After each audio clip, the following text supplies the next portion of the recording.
You know why there aren't uprisings all over the country, and maybe there will be. People need to start taking to the streets. This is a dictator. You know, there needs to be unrest in the streets for as long as there's unrest in our lives. Enemies of the state.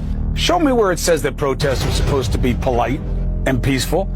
Do something about your dad's immigration practices, you feckless. When they go low, we kick. How do you resist the temptation to run up and wring her neck? The biggest terror threat in this country is white men, most of them radicalized to the right. I thought he should have punched him in the face. I said, even if you lost, he insulted your wife. Yes. He came down the escalator and called Mexicans rapists and murderers. He said, well, what do you think I should have done? I said, I think you should have punched him in the face and then gotten out of the race. You would have been a hero. I'd like to punch him in the face. I said if we were in high school, I'd take him behind the gym and beat the hell out of him.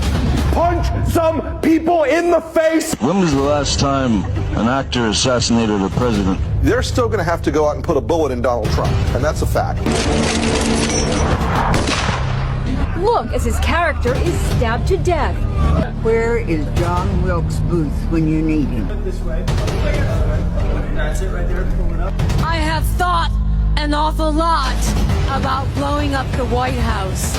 A Missouri state senator is under investigation by the Secret Service after saying she hopes President Trump is assassinated. I will go and take Trump out tonight. And if you see anybody from that cabinet in a restaurant, in a department store, at a gasoline station, you get out and you create a crowd. And you push back on them. And you tell them they're not welcome anymore, anywhere. And sadly, the domestic enemies to our voting system and our honoring our Constitution are right at 1600 Pennsylvania Avenue. They're not going to stop before Election Day in November, and they're not going to stop after Election Day. And that should be, everyone should take note of that on both levels, that this isn't, they're not going to let up, and they should not. If you think we're rallying now, you ain't seen nothing yet.